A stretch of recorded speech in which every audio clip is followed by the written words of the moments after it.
आज का हमारा टॉपिक है electric dipole. Anything which has two equal and opposite charge and which is kept at a fixed distance, then this system of charge we will call it a dipole। कोई भी दो charges हों, एक plus हो एक minus हो, और दोनों सेम चार्जेस होने चाहिए मैग्नीट्यूड वाइज। एक का चार्ज प्लस हो एक का माइनस हो, और दोनों के बीच एक फिक्स डिस्टेंस होना चाहिए। तो ये जो सिस्टम बनता है प्लस चार्ज माइनस चार्ज बीच के डिस्टेंस का, इसको बोलते हैं डाइपोल। ठीक है, जैसे हमारा NaCl, Na प्लस चार्ज होता है इसके पास, Cl माइनस चार्ज होता है इसके पास, और प्लस और माइनस चार्ज होने की वजह से इनके बीच में कूलम फोर्स काम करता है और ये एक दूसरे को अट्रैक्ट करते हैं। अट्रैक्ट करते करते करते इनकी बाउंड्री एक दूसरे से टच हो जाती है। बाउंड्री टच हो जाती है, ये एक दूसरे को पेनिट्रेट करके अंदर नहीं धंस जाते। ठीक है, और जब बाउंड्री टच होगी तो इनके सेंटर एक पॉइंट पर कोइंसाइड नहीं हो पाएंगे। हम ये मानते हैं फिजिक्स की दुनिया में कि पूरी बॉडी का चार्ज उसके सेंटर पर लोकेटेड होता है। जिस तरह पूरी बॉडी का मास उसके सेंटर पर लोकेटेड होता है, सेंटर ऑफ मास, उसी तरह से सेंटर ऑफ चार्ज भी होता है। अगर एक बड़ी सी बॉडी है और उस पर चार्ज है तो उसका चार्ज कहाँ रखा हुआ मानते हैं? सेंटर पर। This is centre of charge, जैसे सेंटर ऑफ मास होता है। तो यहाँ पे देखो, ये है सोडियम का एक एटम, इसने एक इलेक्ट्रॉन डोनेट कर दिया है तो इस पर एक प्लस चार्ज आ गया है। तो ये पूरी बॉडी पॉजिटिवली चार्ज है, तो इसका प्लस चार्ज कहाँ कंसंट्रेटेड मानेंगे? इसकी सेंटर पर। Similarly this is a chloride ion, chlorine का एटम है, इसने एक नेगेटिव चार्ज गेन किया हुआ है, तो इसकी पूरी बॉडी में क्या आ गया है? Negative charge. और ये नेगेटिव चार्ज बॉडी है तो इसका भी सेंटर कहाँ पर आएगा? इसकी सेंटर पर। तो इसका पूरा नेगेटिव चार्ज यहाँ सेंटर पर रखा हुआ माना जाएगा। अब ये एक एटम दूसरा एटम एक दूसरे से कूलम फोर्स से चिपके हैं, लेकिन इनकी बाउंड्री चिपकी है, इनके सेंटर एक पॉइंट पर नहीं आ गए हैं खिसक के। इनके सेंटर में अभी भी डिस्टेंस है, this distance is 2L suppose. ये तो ये हमारा डेफिनेशन फुलफिल करता है। ये एक इलेक्ट्रॉन का चार्ज है पॉजिटिव, ये एक इलेक्ट्रॉन का चार्ज है नेगेटिव, क्योंकि इसने एक इलेक्ट्रॉन डोनेट किया है, इसने एक इलेक्ट्रॉन रिसीव किया है, तो सेम चार्ज हो गया प्लस माइनस में, एक इलेक्ट्रॉन का। ओके, दोनों के बीच में कुछ डिस्टेंस है, क्योंकि ये बाउंड्री एक दूसरे में धंसती नहीं है पेनिट्रेट होके, इसलिए सेंटर बाइफर्केट रहते हैं, अलग अलग रहते हैं। ठीक है, और ये हमारा इस डेफिनेशन को फुलफिल करता है कि ये दो सेम और अपोजिट चार्ज एक दूसरे से फिक्स डिस्टेंस पर हैं, तो इसको क्या बोलते हैं हम? डाइपोल। और ये क्या है? NaCl का मॉलिक्यूल। ठीक है, तो हमारा ये जो नेचर है, हमारी ये दुनिया है, मॉलिक्यूल से बनती है, और हमने देखा कि मॉलिक्यूल डाइपोल नेचर का होता है। इसलिए हम डाइपोल को स्टडी करना चाहते हैं, क्योंकि हमारी पूरी दुनिया डाइपोल से बनती है, हमारी बॉडी डाइपोल से बनती है। क्योंकि डाइपोल बेसिकली क्या चीज़ है? मॉलिक्यूल्स। और भी कुछ चीज़ें होती हैं डाइपोल, लेकिन बहरकैफ हम किस पर डिस्कशन कर रहे हैं अभी? मॉलिक्यूल पर। ठीक है, तो क्या सारे मॉलिक्यूल्स डाइपोल की तरह बिहेव करते हैं? आंसर है no. There are categories of molecules. हमने मॉलिक्यूल्स को दो कैटेगरी में बांट रखा है, एक पोलर मॉलिक्यूल्स और एक नॉन पोलर मॉलिक्यूल्स। अभी मैं जिस चीज़ का जिक्र कर रहा था कि ऐसे मॉलिक्यूल्स जिनके पॉजिटिव चार्ज का सेंटर, नेगेटिव चार्ज का सेंटर एक पॉइंट पर कोइंसाइड नहीं होता, एक ही पॉइंट पर जमा नहीं होता, इनके बीच में डिस्टेंस होता है, फिक्स डिस्टेंस। इस तरह का जो मॉलिक्यूल होता है उसको बोलते हैं पोलर मॉलिक्यूल्स, जिनके सेंटर पॉजिटिव और नेगेटिव वाले क्या हों? अलग अलग जगह पर हों, कोइंसाइड नहीं होना चाहिए एक पॉइंट पर, और उनके बीच में कुछ डिस्टेंस होना चाहिए। तो ऐसे मॉलिक्यूल क्या कहलाते हैं? पोलर। और कुछ ऐसे मॉलिक्यूल होते हैं जिनका पॉजिटिव चार्ज का सेंटर, नेगेटिव चार्ज का सेंटर एक ही पॉइंट पर रहता है। ऐसे मॉलिक्यूल के बीच में जो सेंटर का बीच का डिस्टेंस है वो क्या हो जाता है? 0। भाई पॉजिटिव चार्ज भी एक ही जगह पर आ गया, माइनस चार्ज भी वहीं पर जमा हो गया सेम पॉइंट पर, तो प्लस और माइनस चार्ज के बीच में कोई डिस्टेंस रहा क्या? नहीं रहा, तो उसका पोलर नेचर खत्म हो जाता है। समझ आया? और ऐसे मॉलिक्यूल को बोलते हैं नॉन पोलर मॉलिक्यूल। ठीक है, लेकिन नॉन पोलर मॉलिक्यूल के अंदर ये खासियत होती है कि अगर मैं उसको किसी एक्सटर्नल इलेक्ट्रिक फील्ड में रख दूँ, इलेक्ट्रिक फील्ड जिसको किसी और ने बनाया है, ठीक है, जैसे ये एक प्लेट है, ये दूसरी प्लेट है, चार्ज प्लेट, तो यहाँ पर इलेक्ट्रिक फील्ड बनेगा प्लस से माइनस की तरफ। हम एक मॉलिक्यूल उठाए यहाँ रख दिए, कौन सा मॉलिक्यूल? Non polar. तो हम ये देखते हैं कि नॉन पोलर मॉलिक्यूल के सेंटर ऑफ चार्जेस प्लस और माइनस एक ही पॉइंट पर रहते हैं। जैसे ही उसको एक्सटर्नल इलेक्ट्रिक फील्ड में रखते हैं, इलेक्ट्रिक फील्ड फोर्स लगा के उनके चार्जेस को अलग अलग कर देता है, ऐसे प्लस इधर माइनस इधर, और इनके बीच में डिस्टेंस क्रिएट हो जाता है। जैसे ही प्लस चार्ज माइनस चार्ज अलग अलग हुआ, एक फिक्स डिस्टेंस पे मेंटेन हुआ, तो वो क्या बन गया? Dipole.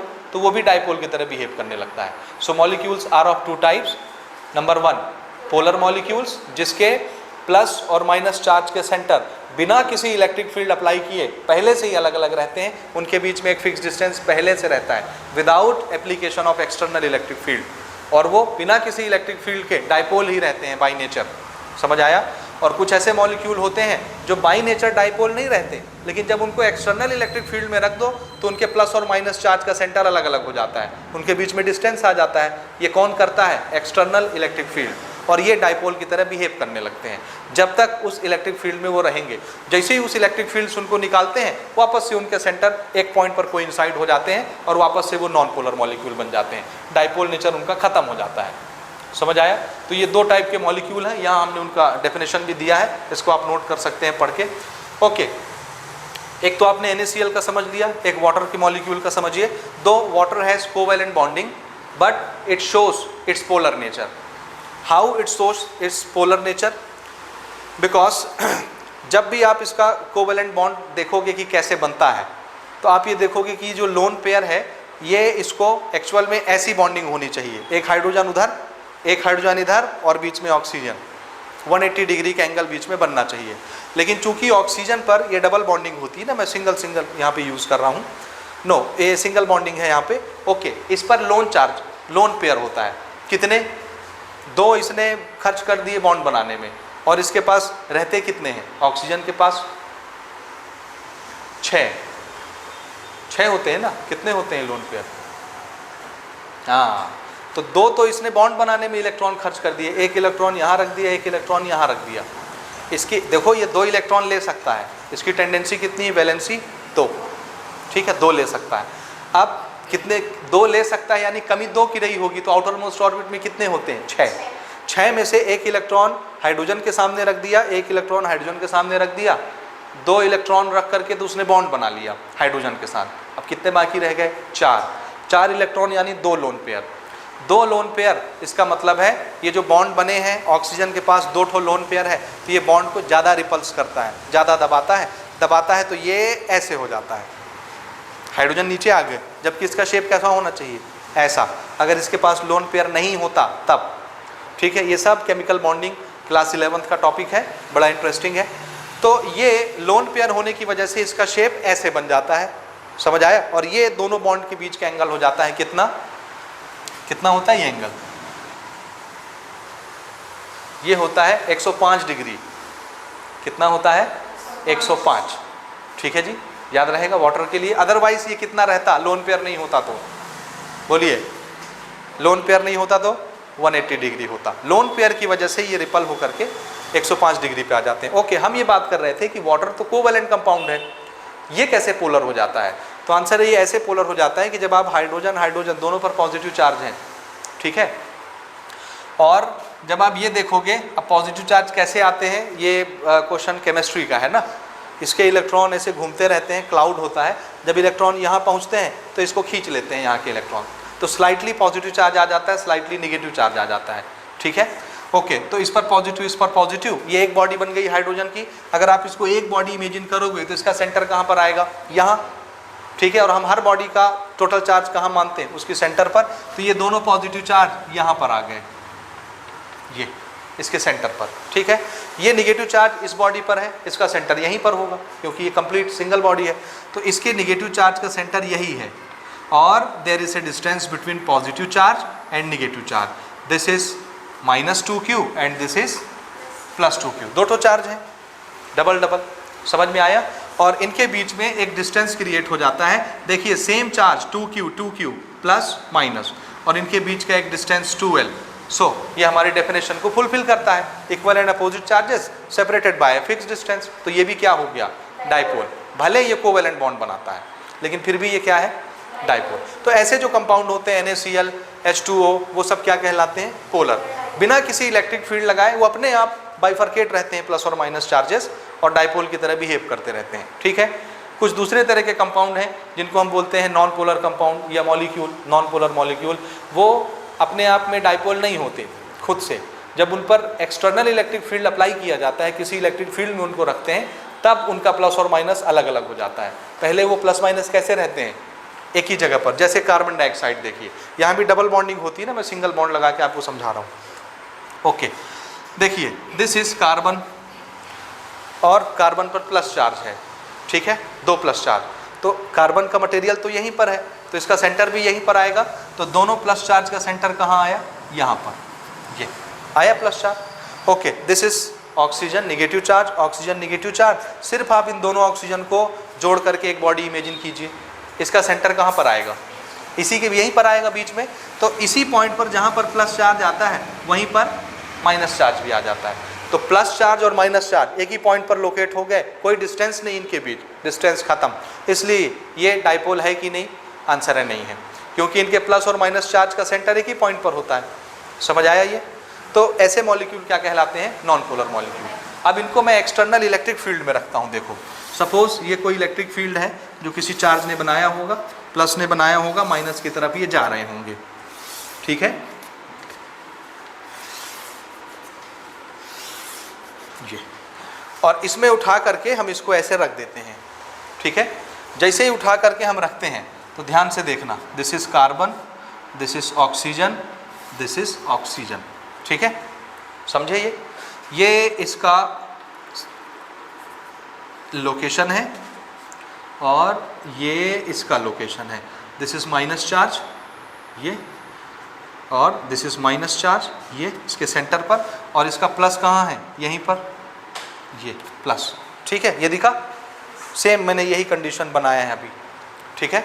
So this is plus, this is minus, एक ही पॉइंट पर है प्लस माइनस अभी, है ना। जैसे ही इलेक्ट्रिक फील्ड अप्लाई करते हैं, इलेक्ट्रिक फील्ड चार्ज पर क्या करता है, फोर्स लगाता है फोर्स। प्लस चार्ज पर किस डायरेक्शन में फोर्स लगता है, along the electric field line, और माइनस चार्ज पर opposite to the electric field line, minus को अपनी तरफ खींचता है ना। देखो इलेक्ट्रिक फील्ड कौन बनाता है, पॉजिटिव चार्ज, तो पॉजिटिव चार्ज से निकलती है इलेक्ट्रिक फील्ड लाइन ना, अगर यहाँ माइनस चार्ज आएगा तो प्लस क्या करेगा, उसको खींचेगा, तो इसका मतलब है इलेक्ट्रिक फील्ड माइनस चार्ज पर किधर फोर्स लगाता है, अपोजिट डायरेक्शन। और प्लस चार्ज आया तो यहाँ से इलेक्ट्रिक फील्ड लाइन निकल रही है, प्लस आया तो उसको रिपल करके ले जाएगा, तो प्लस चार्ज पर किधर फोर्स लगता है, इलेक्ट्रिक फील्ड की डायरेक्शन में। समझ आया ये? ओके, तो इसमें देखो ये प्लस चार्ज था और यहीं पर माइनस चार्ज था, प्लस और माइनस एक ही पॉइंट पर थे। समझ आ रहा है डायग्राम? ठीक। इलेक्ट्रिक फील्ड क्या करेगा, ये वाला जो प्लस चार्ज है इस पर किधर फोर्स लगाएगा, अपनी डायरेक्शन में, तो ये प्लस चार्ज क्या करता है, थोड़ा सा यहाँ से खसक जाता है, फोर्स लगा, प्लस चार्ज यहाँ आ गया, इसका ओरिजिनल लोकेशन ये है, प्लस चार्ज और माइनस चार्ज का यहीं पर है। और माइनस चार्ज पर इलेक्ट्रिक फील्ड क्या करता है, किधर फोर्स लगाएगा, अपोजिट डायरेक्शन, इधर, तो ये माइनस चार्ज जो यहाँ पर था यहाँ से हट करके यहाँ आ जाता है थोड़ा सा। क्यों, ऐसा क्यों हुआ, क्योंकि देखो निगेटिव चार्ज पर फोर्स लगाया तो ये निगेटिव चार्ज जो यहाँ पर था यहाँ आ गया, ये निगेटिव चार्ज, ठीक, ये वाला निगेटिव चार्ज भी थोड़ा सा इधर खसक गया, तो जब ये निगेटिव चार्ज ऐसे खसक गए तो इनका सेंटर भी ऐसे खसक जाएगा। समझ आ रहा है? ऑक्सीजन निगेटिव, इलेक्ट्रिक फील्ड लगाए, ये दोनों निगेटिव ऐसे खसक गए तो इनका सेंटर जो पहले यहाँ था, सेंटर भी खसक जाएगा, तो ये सेंटर ऐसे खसक जाता है। ये इसका सेंटर यहीं पर था पॉजिटिव का, इलेक्ट्रिक फील्ड ने फोर्स लगाया, पॉजिटिव चार्ज भी उधर खसक गया, तो प्लस उधर चला गया, माइनस इधर आ गया, दोनों के बीच में क्या क्रिएट हो गया, डिस्टेंस 2L, और ये किसकी तरह बिहेव करने लग गया, आप डाइपोल की तरह। समझ आया? क्योंकि ये 2 प्लस है और ये 2 माइनस है, सेम चार्ज, अपोजिट नेचर के, और इनके बीच में डिस्टेंस क्रिएट हो गया, तो ये क्या बन गया, डाइपोल बन गया। क्यों बना डाइपोल, क्योंकि कहाँ रखे हैं, इलेक्ट्रिक फील्ड में रखे हैं। समझ आया? तो ये नेचर होता है, और ऐसे कंपाउंड, ऐसे मॉलिक्यूल क्या कहलाते हैं, नॉन पोलर मॉलिक्यूल या नॉन पोलर कंपाउंड या नॉन पोलर डाइपोल। ठीक है जी। अच्छा, हम क्यों पढ़ रहे हैं जी डाइपोल, हमसे क्या लेना देना है, कुछ भी करे, तो हम इसलिए पढ़ रहे हैं कि हमारा ये पूरा वर्ल्ड, हमारा ये पूरा नेचर डाइपोल से बनता है। हम डाइपोल की कैरेक्टरिस्टिक स्टडी करना चाहते हैं, उसके पास कौन कौन सा गुण होता है, क्योंकि हमारा पूरा नेचर ही डाइपोल से बनता है, तो उसकी प्रॉपर्टी हम लोग स्टडी करना चाहते हैं कि डाइपोल क्या क्या कर सकता है। डाइपोल के पास चार्ज होता है, एक प्लस और एक माइनस, ठीक है, और नेट चार्ज कितना हो गया बोलिए डाइपोल का, अगर डाइपोल के पास चार्ज होता है प्लस माइनस तो उसका नेट चार्ज कितना हो गया, 0। अब क्या डाइपोल इलेक्ट्रिक फील्ड बना सकता है, अगर बना सकता है तो डाइपोल फोर्स भी लगा सकता होगा, क्योंकि जो इलेक्ट्रिक फील्ड बनाएगा वो फोर्स अप्लाई करेगा, इसीलिए हम डाइपोल की स्टडी करना चाहते हैं, क्योंकि अगर ये इलेक्ट्रिक फील्ड क्रिएट करता होगा तो ये क्या लगा सकता है, फोर्स, और ये वर्क कर सकता है, फोर्स जो भी लगाएगा वर्क कर सकता है। समझ आया? तो डाइपोल इलेक्ट्रिक फील्ड बनाता है कि नहीं, तो आंसर है, पहले हम उसके सोर्स को देखते हैं, उसका चार्ज क्या है डाइपोल का, एक तरफ प्लस क्यू होता है, एक तरफ माइनस क्यू होता है, है ना। तो नेट चार्ज कितना हो गया, 0। नेट चार्ज 0 है तो क्या कोई इलेक्ट्रिक फील्ड बनेगी, आंसर है नहीं बनेगी। लेकिन हम देखते हैं डाइपोल इलेक्ट्रिक फील्ड बनाता है नेट चार्ज 0 होने के बावजूद भी। ठीक है, समझ आया, आया कि नहीं। तो भले एक डाइपोल का नेट चार्ज 0 होता है, ये एक डाइपोल है, इधर इसका प्लस q इधर माइनस q, बीच में थोड़ा सा डिस्टेंस, तो इसका नेट चार्ज कितना है, 0। 0 नेट चार्ज है, कोई चार्ज नहीं है, तो इसको इलेक्ट्रिक फील्ड नहीं बनाना चाहिए, क्योंकि चार्ज की वजह से इलेक्ट्रिक फील्ड बनता है। लेकिन हम देखते हैं कि नेट चार्ज 0 होने के बावजूद डाइपोल इलेक्ट्रिक फील्ड बनाता है। और अगर इलेक्ट्रिक फील्ड बनाता है तो वो क्या कर सकता है, फोर्स लगा के वर्क कर सकता है। समझ आया, इसलिए हम उसकी स्टडी करना चाहते हैं। अब जब वो इलेक्ट्रिक फील्ड बनाएगा तो वो इलेक्ट्रिक फील्ड कैसा होगा, कितना स्ट्रांग होगा, कितना वीक होगा, वो कैसे वर्क करेगा, ये हम आगे डिस्कस करेंगे। दूसरी कुछ और प्रॉपर्टीज़ हम लोग स्टडी करते हैं कि अगर मैं किसी डाइपोल को किसी एक्सटर्नल इलेक्ट्रिक फील्ड में रख दूं, डाइपोल को क्या करें, एक्सटर्नल इलेक्ट्रिक फील्ड में रख दें, तो जैसे ही आप डाइपोल को किसी इलेक्ट्रिक फील्ड में रखते हो तो डाइपोल घूमना शुरू कर देता है। क्या करने लगता है, हाँ, रोटेशन स्टार्ट कर देता है। और गोल गोल घुमाने वाला फोर्स क्या कहलाता है, टॉर्क। यानी डाइपोल पर टॉर्क एक्सपीरियंस होने लगता है। क्या होने लगता है, हाँ, डाइपोल पर टॉर्क लगने लगता है। ठीक है, ओके। और हम ये देखते हैं इसके अंदर खासियत ये होती है, जैसे ये इलेक्ट्रिक फील्ड है और इस एक्सटर्नल इलेक्ट्रिक फील्ड में अगर मैं कोई डाइपोल ऐसे रखता हूँ तो मैं देखता हूँ ये ऐसे घूम जाता है। ये अपने आप को हमेशा इलेक्ट्रिक फील्ड की डायरेक्शन में अलाइन करना चाहता है। हमेशा आप किधर भी घुमा फिरा के डाइपोल को रखो, ऐसे घुमा के रखो तो ये घूम के ऐसे हो जाएगा, along the direction of electric field line. समझ आया, ऐसे रखोगे तो भी घूम जाता है, ऐसे रखोगे तो भी ऐसे घूम जाएगा। हमेशा ये अपने आप को किधर रखना चाहता है, along the direction of electric field line. और इलेक्ट्रिक फील्ड के अलोंग होने के लिए बार बार इसको घूमना पड़ता है, यानी इस पर एक टॉर्क एक्सपीरियंस होता है। घूमने का एक्टिविटी कौन करवाता है, टॉर्क। तो इस पर कितना टॉर्क लगता है, कम लगता है, ज़्यादा लगता है, दैट वी विल कैलकुलेट, क्योंकि ये मेजरेबल क्वांटिटी है टॉर्क, तो ये हम कैलकुलेट करना चाहते हैं। समझ आया, इसका मतलब ये है कि देखिए दो चीज़ें आपने समझी। एक चीज़ तो ये कि डाइपोल इलेक्ट्रिक फील्ड बनाता है, नंबर 1, नेट चार्ज 0 होने के बावजूद। कैसे बनाता है वो हम अभी डिस्कस करते हैं। कैसे बनाएगा उसका आंसर देखिए। सपोज ये एक डाइपोल है और मैं आपसे यहाँ पर पूछता हूँ, बताओ इलेक्ट्रिक फील्ड बनेगा कि नहीं।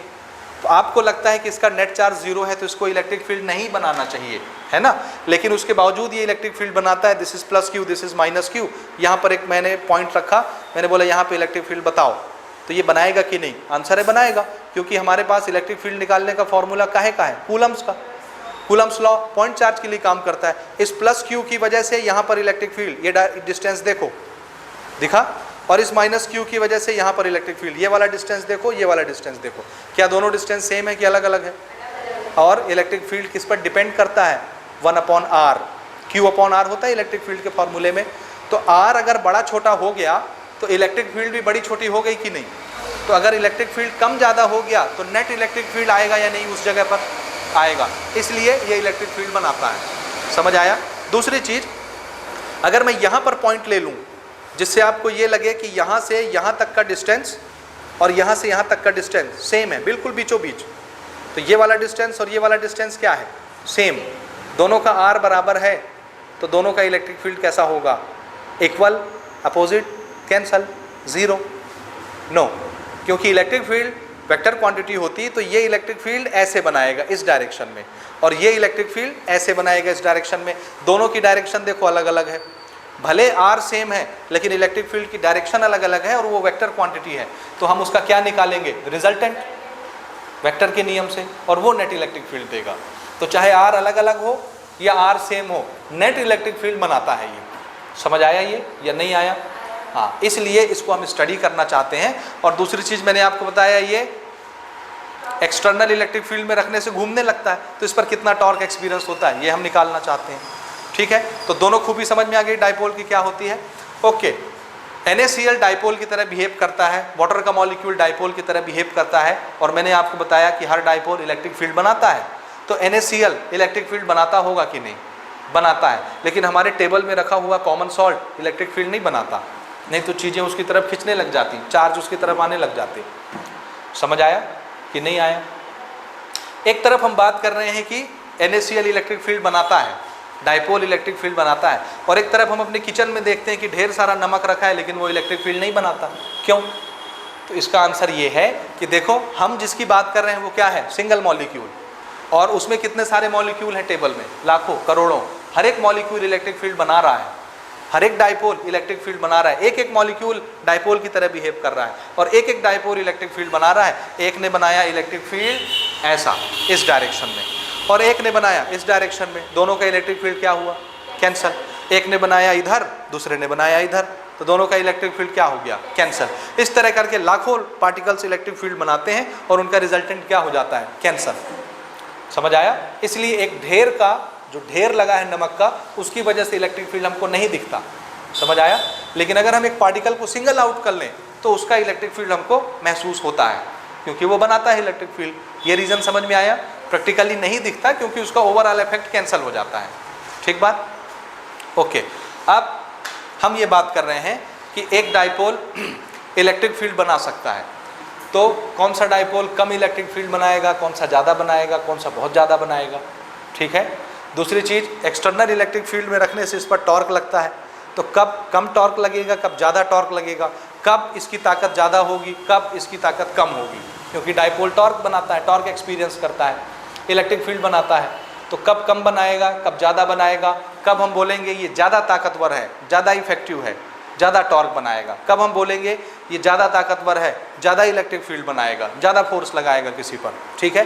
तो ये वाला जो गुण है एक डाइपोल के पास कि ये कम इलेक्ट्रिक फील्ड बनाएगा, ज़्यादा इलेक्ट्रिक फील्ड बनाएगा, या कम टॉर्क बना के घूमेगा, ज़्यादा टॉर्क लगा के घूमेगा, this is effectiveness of a dipole. और हमने इसका एक नाम रखा है डाइपोल मूवमेंट। समझ आया? तो डाइपोल मूवमेंट क्या बताता है क्या बताता है? एक डाइपोल की स्ट्रेंथ बताता है, ताकत बताता है कि एक डाइपोल कितना ताकतवर है। अगर इसका डाइपोल मूवमेंट कम होगा तो इसकी स्ट्रेंथ कम मानी जाएगी, ताकत, इसका पावर, स्ट्रेंथ, इफेक्टिवनेस कि कितना इफेक्टिव है। कम ताकत होगा तो कम घूमेगा, थोड़ा सा टॉर्क बनाएगा, कम ताकतवर होगा तो थोड़ा सा इलेक्ट्रिक फील्ड बनाएगा इस जगह। लेकिन अगर मैं ज़्यादा ताकतवर वाला डाइपोल यहाँ पे लाके ऐसे रखता हूँ तो ये इसी जगह पर ज़्यादा इलेक्ट्रिक फील्ड बनाएगा। क्यों? क्योंकि इसकी स्ट्रेंथ ज़्यादा है और इस डाइपोल की स्ट्रेंथ कम है। तो ऐसी कौन कौन सी चीज़ें हैं जिस पर इसका स्ट्रेंथ डिपेंड करता है, और हमने इसकी स्ट्रेंथ का नाम क्या दे दिया, डाइपोल मूवमेंट। समझ आया? अगर कोई क्वेश्चन पूछे आपसे कि डाइपोल मूवमेंट बताता क्या है, तो आप क्या बोलेंगे? डाइपोल कितना पावरफुल है, कितना ताकतवर है, कितना स्ट्रेंथ है उसके पास, कितना इफेक्टिव है, ये बताता है डाइपोल मूवमेंट। और जो बताने वाली क्वांटिटी है उसका नाम हमने डाइपोल मूवमेंट रखा है। ठीक है, समझ आया? अगली क्वांटिटी हमारी है डाइपोल मूवमेंट। नोट करो,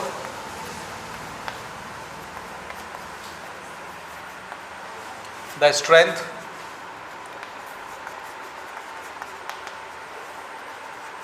और effectiveness of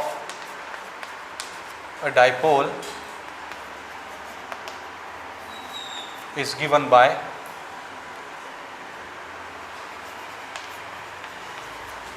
dipole moment, which is P is equal to 2QL.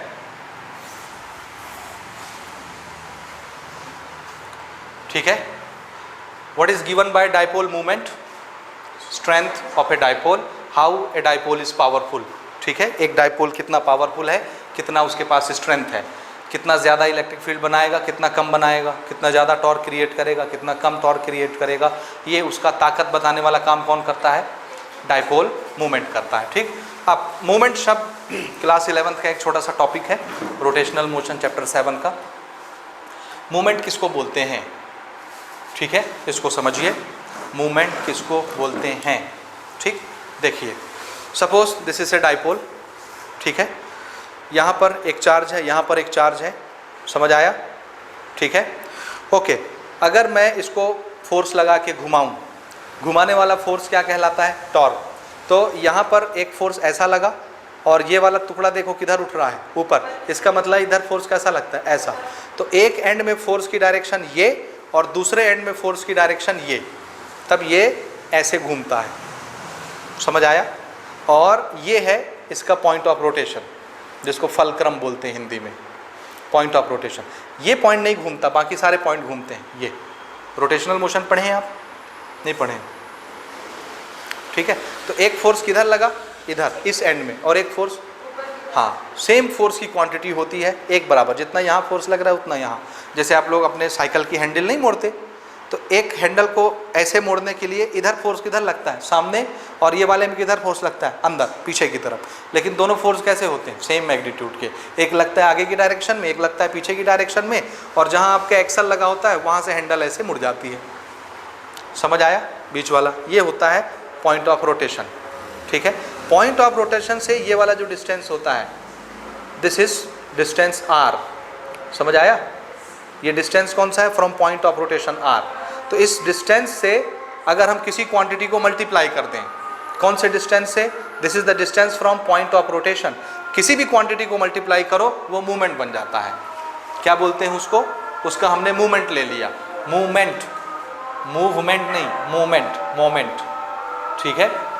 तो इसके लिए क्या शर्त है, जैसे suppose if here is a mass, कुछ मास यहाँ रखा हुआ है, पॉइंट ऑफ रोटेशन से डिस्टेंस है r, अगर इस मास का मल्टीप्लिकेशन इस पॉइंट ऑफ रोटेशन के डिस्टेंस से कर दिया, mass multiplied by this distance, तो ये बन गया मोमेंट ऑफ मास, ठीक है। आया, यहाँ पे मोमेंटम है, मोमेंटम को हमने इस डिस्टेंस से मल्टीप्लाई किया पॉइंट ऑफ रोटेशन से, तो ये बन गया मोमेंट ऑफ मोमेंटम। समझ आया, आया कि नहीं आया। सिमिलरली यहाँ पे चार्जेस हैं या यहाँ पे फोर्स है, इस फोर्स को इससे मल्टीप्लाई किया डिस्टेंस से, force multiplied by distance, movement of force, जिसको टॉर्क बोलते हैं। समझ आया, मूवमेंट ऑफ फोर्स जिसको क्या बोलते हैं, टॉर्क, ठीक है। तो कहने का मतलब ये है कि पॉइंट ऑफ रोटेशन से किसी भी क्वांटिटी को मल्टीप्लाई करो, फोर्स को, मास को, एक्सेलरेशन को, किसी भी चीज़ को, क्या बन जाता है वो, मूवमेंट। मूवमेंट क्या बन जाता है, मूवमेंट। तो ये मूवमेंट शब्द कहाँ से लगा, इसमें समझ में आ रहा है, आ रहा है कि नहीं आ रहा है, बोलिए। देखिए suppose we have a dipole, this is plus q, this is minus q, and there is a distance 2l between the two charges, ये ठीक है। और ये इसका सेंटर है, दिस इज सेंटर, ठीक है। तो सेंटर से लेके यहाँ तक का डिस्टेंस कितना हो गया, l, सेंटर से लेके यहाँ तक का डिस्टेंस कितना हो गया, l। अब अगर मैं इसको एक इलेक्ट्रिक फील्ड में रख देता हूँ, किस में रख रहा हूँ, इलेक्ट्रिक फील्ड की डायरेक्शन ऐसी है ये, और ये यूनिफॉर्म इलेक्ट्रिक फील्ड है, यानी एक जैसे फोर्स लगाएगी हर चार्ज पर, ठीक है जी। This is the direction of electric field E। अब इलेक्ट्रिक फील्ड चार्ज को क्या करती है, फोर्स लगाती है। पॉजिटिव चार्ज जब आएगा इलेक्ट्रिक फील्ड में, इस पर किधर फोर्स लगेगा, अलोंग द डायरेक्शन, यानी इस पर फोर्स किधर लगता है, इस तरफ। This is the direction of force. ये नेगेटिव चार्ज पर किधर फोर्स लगेगा, अपोजिट डायरेक्शन में। This is the direction of force, कितना। अब ये यूनिफॉर्म इलेक्ट्रिक फील्ड है, तो हर जगह इसकी इंटेंसिटी क्या होगी, E हर जगह। ओके, यहाँ की इंटेंसिटी है E, और यहाँ चार्ज कितना रखा है, प्लस Q, तो कितना फोर्स एक्सपीरियंस होगा इस पर, Q इंटू E, ठीक है, पॉजिटिव। यहाँ पर कितना फोर्स एक्सपीरियंस होगा इस पर, minus Q into E, same force जैसे हैंडल में आप लगाते हो उधर, एक इधर, ठीक है जी, फोर्स हो गया। Okay, this is point of rotation, जब ये ऐसे घूमेगा डाइपोल, समझ आ रहा है, दिस इज डाइपोल, एक फोर्स उधर लगा, एक फोर्स इधर लगा, तो ये कैसे घूमेगा, ऐसे। और ये क्या है, point of rotation. Point of rotation से दिस इज L लेंथ, इसको हमने इस फोर्स से मल्टीप्लाई किया। फोर्स कितना है, Q into E, Q into E, multiplication किसके साथ की है, पॉइंट ऑफ रोटेशन के डिस्टेंस के साथ। तो ये क्या बन गया, मूवमेंट। क्या बन गया, मूवमेंट। जो भी चीज़ यहाँ बन रही है उसका मूवमेंट बन गया फोर्स का, तो ये टॉर्क बन गया। क्या बन गया, ये torque, movement of force. This is force multiplied by perpendicular distance from point of rotation. तो किसी भी चीज़ को आप पॉइंट ऑफ रोटेशन के डिस्टेंस से मल्टीप्लाई कीजिए, वो क्या बन जाता है, movement. So this is movement of force, और मूवमेंट ऑफ फोर्स को क्या बोलते हैं, टॉर्क। समझ आया ये। ओके, अब ये किधर घूम रहा है, ये ऐसे, ये कौन सी डायरेक्शन है घूमने की, क्लॉकवाइज, ठीक है, क्लॉकवाइज घूमा। ओके, यहाँ पे देखो इसको, यहाँ पे फोर्स कितना, QE, और डिस्टेंस कितना, सेम L। तो ये भी क्या बन गया, moment. This is torque. Okay, इसके घूमने की डायरेक्शन, हाँ, ये भी किधर जा रहा है, क्लॉकवाइज, दोनों क्लॉकवाइज हैं, दोनों सेम डायरेक्शन के हैं, दोनों को जोड़ सकते हैं हम, दोनों को हम ऐड कर दिए, कितना हो गया, ठीक है, हो गया ये। This is the resultant torque, ये टॉर्क बनाते हैं, ये कारण है टॉर्क का, ठीक है। लेकिन इसमें देखिए जो फोर्स बनता है वो किसकी वजह से बनता है, इलेक्ट्रिक फील्ड लगा रहा है फोर्स, तो मैं इलेक्ट्रिक फील्ड को इसमें अलग कर दे रहा हूँ, ये E वो है जो फोर्स बना रहा है, फोर्स लगाता है, तो E को तो हम हर जगह यूनिफॉर्म लिए हुए हैं ना, E तो कहीं बदल नहीं रहा, कहीं छोटा बड़ा नहीं है। तो अब ये जो डाइपोल है ये ज़्यादा घूमेगा, कम घूमेगा, कम टॉर्क लगेगा, ज़्यादा टॉर्क लगेगा, ये जो उसकी इफेक्टिवनेस है किसकी, डाइपोल की, कि डाइपोल ज़्यादा टॉर्क बनाएगा, कम टॉर्क बनाएगा, समझ रहे हैं, ये किस पर डिपेंड करता है, क्योंकि यही वो चीज़ है जिसके बारे में मैं बात कर रहा हूँ। कौन सी चीज़, जो ये बताता है कि ये डाइपोल कम इफेक्टिव है, ज़्यादा इफेक्टिव है, कम टॉर्क बनाएगा, ज़्यादा टॉर्क बनाएगा, ये कौन है, डाइपोल मूवमेंट। समझ आया, ये बताने वाला कौन, कि कम टॉर्क बन रहा है, कम इफेक्टिव है डाइपोल, ज़्यादा टॉर्क बना रहा है, ज़्यादा इफेक्टिव है डाइपोल, ये कौन है जी, डाइपोल मूवमेंट। तो डाइपोल मूवमेंट कौन डिसाइड करता है, देखिए, क्योंकि यहाँ पर E कैसा है, हर जगह यूनिफॉर्म है, तो E तो कहीं बदलेगा नहीं, E फोर्स बनाने वाला है, और E साइलेंट हो गया क्योंकि कांस्टेंट है, जगह जगह चेंज नहीं हो रहा। तो फिर एक डाइपोल कम टॉर्क बनाएगा या ज़्यादा टॉर्क बना के घूमेगा, ये किस पर डिपेंड करता है, E साइलेंट हो गया, बचा क्या सिर्फ ये, समझ आया। तो ये वो फैक्टर है जो ये डिसाइड करता है कि किसी डाइपोल को अगर हम किसी इलेक्ट्रिक फील्ड में रखें तो उस पर कम टॉर्क लगेगा कि ज़्यादा टॉर्क लगेगा, यानी वो डाइपोल कम इफेक्टिव होगा कि ज़्यादा इफेक्टिव होगा, कम स्ट्रेंथ होगा या ज़्यादा स्ट्रेंथ होगा, ये डिसाइड कौन करवाता है, E नहीं करवाता, क्योंकि E तो हर जगह एक जैसा रहता है। तो फिर कौन करवाता है, ये जो फैक्टर बच गया वो करवाता है, समझ आया। अब इसको ऐसे समझो प्रैक्टिकल एग्जाम्पल से, एक मैं NaCl का मॉलिक्यूल लेता हूँ, डाइपोल होता है कि नहीं NaCl, एक मैं H2SO4 लेता हूँ, H2 पॉजिटिव चार्ज, 2+, SO4 में 2 नेगेटिव चार्ज, डाइपोल हुआ कि नहीं ये, क्योंकि H2 और SO4 का जो मॉलिक्यूल है ऐसे बाउंड्री टकराएंगे, H+ अलग दिखेगा और SO4 2- अलग दिखेगा, उसका माइनस चार्ज यहाँ दिखेगा और इसका पॉजिटिव चार्ज अलग दिखेगा, समझ आया। तो बीच में डिस्टेंस रहेगी सेंटर टू सेंटर, डाइपोल है कि नहीं। अब देखो NaCl में कितना चार्ज है, 1+, 1-, there is a distance. H2SO4 में कितना चार्ज है, 2+, 2-, देयर इज ए डिस्टेंस। तो कौन सा ज़्यादा टॉर्क बनाएगा, जिसमें कम चार्ज है, जिसमें ज़्यादा चार्ज है, ज़्यादा चार्ज वाला, समझ आया, उसमें ज़्यादा टॉर्क बनता है। तो टॉर्क किस चीज़ पर डिपेंड कर रहा है, चार्ज पर। अगर कम चार्ज है 1 कूलम, तो थोड़ा सा टॉर्क बनाएगा, ये ऐसे घूमेगा, समझ आया। 2 कूलम का है तो ज़्यादा टॉर्क बनाएगा, चार्ज पर डिपेंड कर रहा है टॉर्क, नंबर 1। दूसरी चीज़ उसकी लेंथ पर डिपेंड करता है टॉर्क, कौन सा लेंथ, ये जो पॉइंट ऑफ रोटेशन से लेंथ होती है उस पर डिपेंड करता है। कैसे, कभी आपने किसी को ट्रक का या बस का टायर खोलते हुए देखें, चक्का खोलते हुए देखा आपने कभी, उसमें जो खलासी होता है बस में या ट्रक में, और जब वो चक्का खोलता है बस का और ट्रक का, किससे खोलता है, एक लंबी सी लोहे की रॉड होती है जिसको टाई लीवर बोलते हैं, सुने हैं। छोटे छोटे पाने से उसके नट क्यों नहीं खोल लेते, बस का चक्का इतना बड़ा रहता है ना, और बड़ा रहता है, उसके नट भी इतने बड़े बड़े रहते हैं।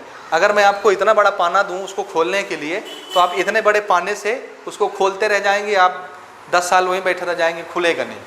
तो वो खलासी क्या करता है, बड़ा सा एक लोहा निकालता है, छोटा सा पाना लगाता है उसमें, नट में इतना ही बड़ा रहता है उसका हैंडल छोटे से पाने का, ठीक है। और वो छोटे से पाने का जो लोहा निकला रहता है, उस लोहे में रॉड फंसाता है बड़ा वाला, और वो बड़ा लंबा यहाँ तक चला जाता है, और वो उधर कोने में जाके खड़ा हो जाता है उस रॉड में। जैसे ही खड़ा होता है ये नट यहाँ खुल जाता है, समझ आया। देखे हैं कि नहीं देखे, देखे होंगे तभी मेरी बात समझ में आएगी, नहीं तो नहीं आएगा। जब ये पॉइंट ऑफ रोटेशन से पाने की लंबाई छोटी थी तो ये नहीं खोल पा रहा था, उसको नहीं खुलता है। लेकिन जैसे ही इस लेंथ को उसने लंबा किया, अब यहाँ एक बच्चा भी खड़ा हो जाएगा तो ये ऐसे नीचे चला जाएगा, नट खुल जाएगा। तो ये लेंथ जब लंबा होता है तो टॉर्क ज़्यादा हो जाता है, टॉर्क घुमाने वाली चीज़ ज़्यादा हो जाती है, वो फोर्स। समझ आया। ये सारे टॉपिक रोटेशनल मोशन के हैं, तो वहाँ आपको ये चीज़ समझनी चाहिए। यानी ये वाला जो लेंथ है कौन सा, ये 2L, इसको हम अलग लिख लेते हैं, Q को और 2L को अलग, क्योंकि E से तो हमको मतलब नहीं, वो तो कांस्टेंट रहता है। समझ आ रहा है, ओके। तो टॉर्क कितना ज़्यादा बनेगा कितना कम बनेगा, एक डाइपोल कितना इफेक्टिव होगा, कम स्ट्रेंथ वाला होगा ज़्यादा स्ट्रेंथ वाला होगा, दो चीज़ों पर डिपेंड करता है। एक, चार्ज अगर ज़्यादा हो गए तो ज़्यादा टॉर्क लगा के घूमेगा, या दोनों चार्ज के बीच का लेंथ अगर ज़्यादा हो गया, लेंथ ज़्यादा है तो ज़्यादा टॉर्क बनता है। टॉर्क दोनों पर डिपेंड करता है, समझ आया। और ये क्या बता रहा है, उसका इफेक्टिवनेस डाइपोल का, और इफेक्टिवनेस बताने वाली क्वांटिटी का नाम। इसलिए ये डाइपोल मूवमेंट सिर्फ इन्हीं दोनों चीज़ों पर डिपेंड करता है। इसलिए डाइपोल मूवमेंट का फॉर्मूला हमने क्या बनाया, 2QL। आया समझ में ये? क्यों 2QL चुना हमने? क्योंकि इससे टॉर्क डिफाइन होता है, और टॉर्क क्या बताता है, कम टॉर्क लगा ज़्यादा टॉर्क लगा, डाइपोल मूवमेंट ही ये चीज़ बताता है, उसका गुण। समझ आया? इसलिए डाइपोल मूवमेंट के लिए हमने क्या बनाया, 2QL। ठीक है, ओके। अगर आपसे क्वेश्चन पूछा जाए, देखिए दो तरह के क्वेश्चन बनते हैं, what is given by dipole movement, तो आप क्या बोलेंगे, इफेक्टिवनेस और strength of dipole is given by dipole movement. लेकिन अगर क्वेश्चन है what is dipole movement, define it, तो आप क्या करेंगे। डाइपोल मूवमेंट क्या होता है, ये charge and distance between the to charge. क्या हम दोनों चार्ज लेते हैं, आंसर है नो, दोनों में से कोई एक चार्ज, क्योंकि दोनों का मैग्नीट्यूड तो सेम होता है। तो हम क्या करते हैं, what is dipole movement, dipole movement is multiplication, multiplication को क्या बोलते हैं, product. So it is a product of either charge, single charge and distance between both charge, this is dipole movement. तो इसको लिख लीजिए एक लाइन में,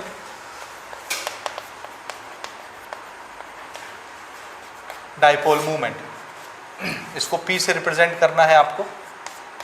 and what is dipole movement, लिखिए, the product of magnitude of any one charge and distance between both charges.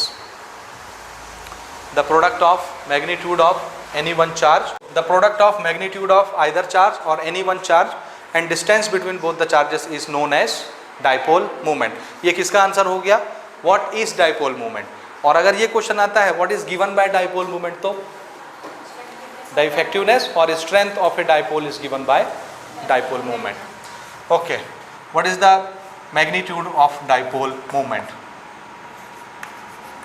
2QL, या उसको ऐसे लिखो Q इंटू 2L, दोनों तरीके ठीक हैं, ऐसे भी लिख सकते हो या ऐसे, ये याद रखना ज़्यादा आसान है। अदरवाइज जब आप स्टेटमेंट कोट करेंगे तो ऐसे लिख दिया करिए, ठीक है। व्हाट इज Q,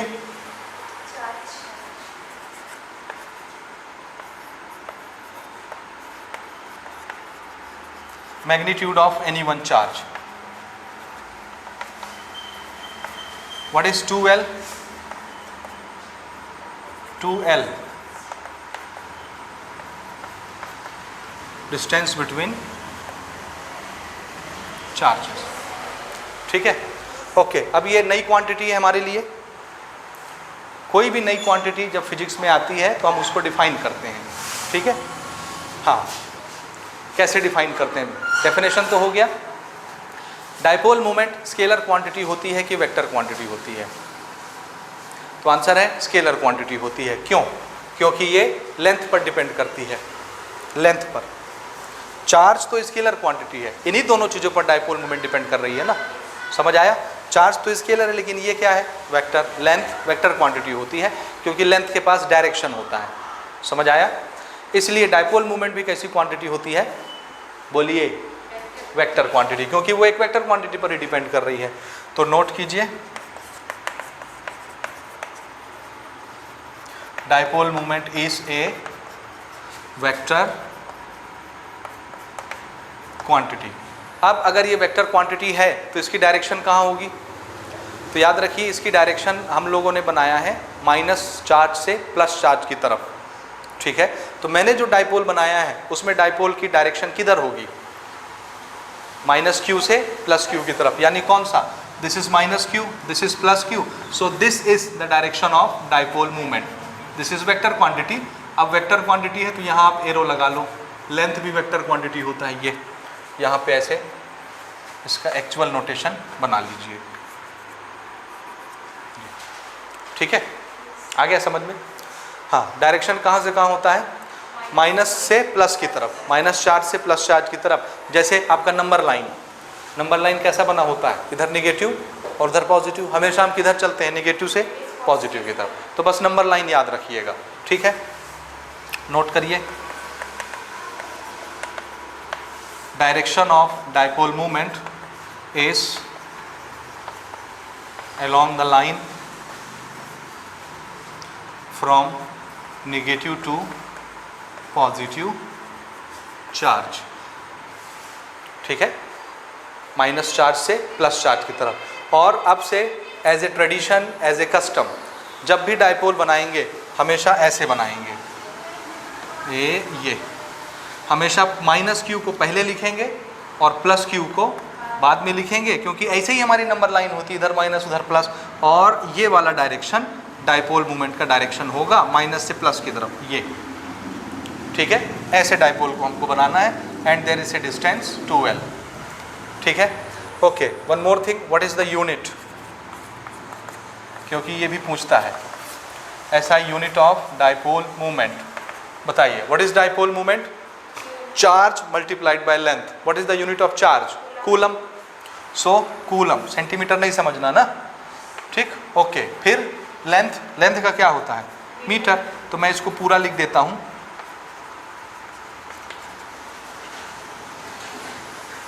ये कूलम मीटर, ठीक है, ओके। डायमेंशन, डायमेंशन बोलिए, हाँ क्या बोले? इसका AT और इसका L, बिल्कुल ठीक। तो मैं इसको ऐसे लिख दूं, AT और मीटर का L, क्योंकि मास 0 है, ठीक है ये, okay. This is dimension. M0 L1 T1 A1, M0 भी लिख सकते हैं ना, लिखना चाहें तो, M का पावर 0। तो ये हो गया हमारा डाइपोल मोमेंट। यहाँ तक समझ आया आपको?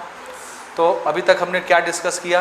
व्हाट इज़ डाइपोल, और डाइपोल क्या क्या कर सकता है, उसकी कैरेक्टरिस्टिक, और उसके डाइपोल के स्ट्रेंथ को बताने वाला एक क्वांटिटी जिसको डाइपोल मोमेंट कहते हैं, और वो डाइपोल मोमेंट किस पर डिपेंड करता है, ठीक है, चार्ज और लेंथ पर। तो ये सारी चीज़ें हमने डिस्कस कर ली, डाइपोल मोमेंट को हमने डिफाइन कर लिया, ठीक। अब हम लोग आते हैं कि पहले उसके पहले कैरेक्टरिस्टिक की तरफ, कि डाइपोल इलेक्ट्रिक फील्ड बनाता है, ठीक।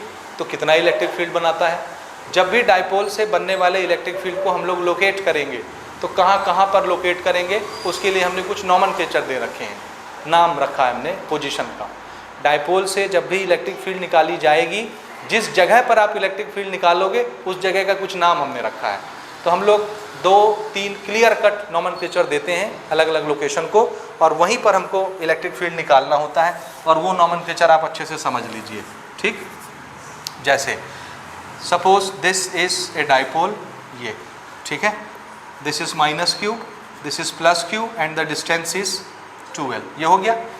अगर मैं यहाँ से एक लाइन ऐसे डाइपोल के पैरेलल पास करूँ, ये, तो ये लाइन कैसी गई है? डाइपोल से होकर के गई है ना। तो ये हम बोलेंगे ये डाइपोल की एक्सिस है। क्या है? डाइपोल की एक्सिस। इसलिए इस लाइन को क्या बोलते हैं? Axial line. क्या बोलते हैं इस लाइन को? Axial line. और अगर इस लाइन पर कहीं पर भी इलेक्ट्रिक फील्ड निकालने के लिए पूछा जाए, यहाँ पर इलेक्ट्रिक फील्ड बताओ, यहाँ पर इलेक्ट्रिक फील्ड बताओ, यहाँ पर इलेक्ट्रिक फील्ड बताओ, इधर उधर कहीं भी, तो हम आपसे कहाँ पर पूछ रहे हैं? एक्सियल लाइन पर पूछ रहे हैं, तो इस पोजीशन को क्या बोलना? Axial position. समझ आया? So this position is known as axial position. ये एक स्टैंडर्ड नाम से भी कभी कभी पूछा जाता है, इसको बोलते हैं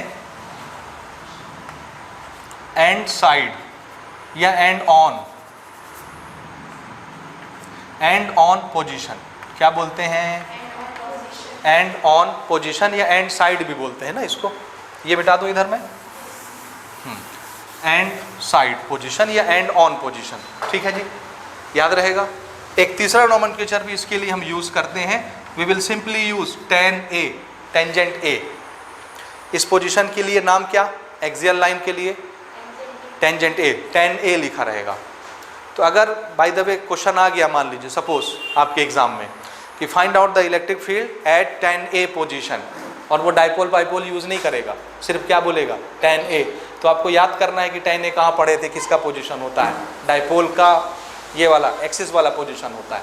तो आपको समझ जाना है कि डाइपोल के लिए इलेक्ट्रिक फील्ड पूछा जा रहा है। समझ गए? ठीक, ओके। दूसरा पोजीशन देखो, ये डाइपोल है, this is minus Q plus Q, dipole के ठीक बीचों बीच उसके सेंटर से एक हम परपेंडिकुलर बाइसेक्टर ड्रॉ करते हैं। ये दिस इज परपेंडिकुलर बाइसेक्टर जो कि बिल्कुल बीचों बीच जाता है डाइपोल के सेंटर से, है ना। इस वाली लाइन में कहीं पर भी आपसे इलेक्ट्रिक फील्ड पूछेंगे, यहाँ पे यहाँ पे यहाँ पे यहाँ पे कहीं पर भी, इसी लाइन में, समझ रहे हो। इस लाइन को बोलते हैं इक्वेटोरियल लाइन। क्या बोलते हैं? Equatorial line. और यहाँ पर किसी भी पोजीशन पर पूछेंगे तो हम आपसे कहाँ पूछ रहे हैं? इक्वेटोरियल पोजीशन पर। समझ आया? Equatorial position. इसी का दूसरा नाम है ब्रॉड साइड ऑन पोजीशन। क्या बोलते हैं इसी को? ब्रॉड साइड ऑन पोजीशन, इस नाम से भी पूछा जाता है ये। और इसी का तीसरा नाम है tan B। ABCD code word रखे हैं ना, ठीक है। tan B position. तो ये दो क्लियर कट पोजीशन समझ में आए, एक एक्सियल पोजीशन और एक इक्वेटोरियल पोजीशन, ठीक। तो एक ऐसी लाइन में हो गई पॉइंट और एक ऐसी लाइन में हो गया, ठीक है। हाँ, तीसरा, इन दोनों पोजीशन के अलावा जो जगह आपको नजर आ रही है, कहाँ, यहाँ यहाँ यहाँ यहाँ कहीं पर भी, उसको बोलते हैं एट एनी जनरल पोजीशन। समझ आया? जैसे ये डाइपोल है, दिस इज -q +q और ये इक्वेटोरियल वाली लाइन और ये एक्सियल वाली लाइन। तो हम आपसे न तो एक्सियल लाइन पर पूछेंगे ना इक्वेटोरियल पर पूछेंगे। इसके अलावा जो ये खाली जगह दिख रही है, यहाँ दिख रही है, यहाँ दिख रही है, यहाँ किसी भी पॉइंट पर, सपोज यहाँ पूछ दिए, तो इस लोकेशन का नाम क्या है? क्योंकि यह तो ना तो एक्सिस पर है और ना इक्वेटर पर है, तो इसको बोलते हैं एट एनी जनरल पोजीशन।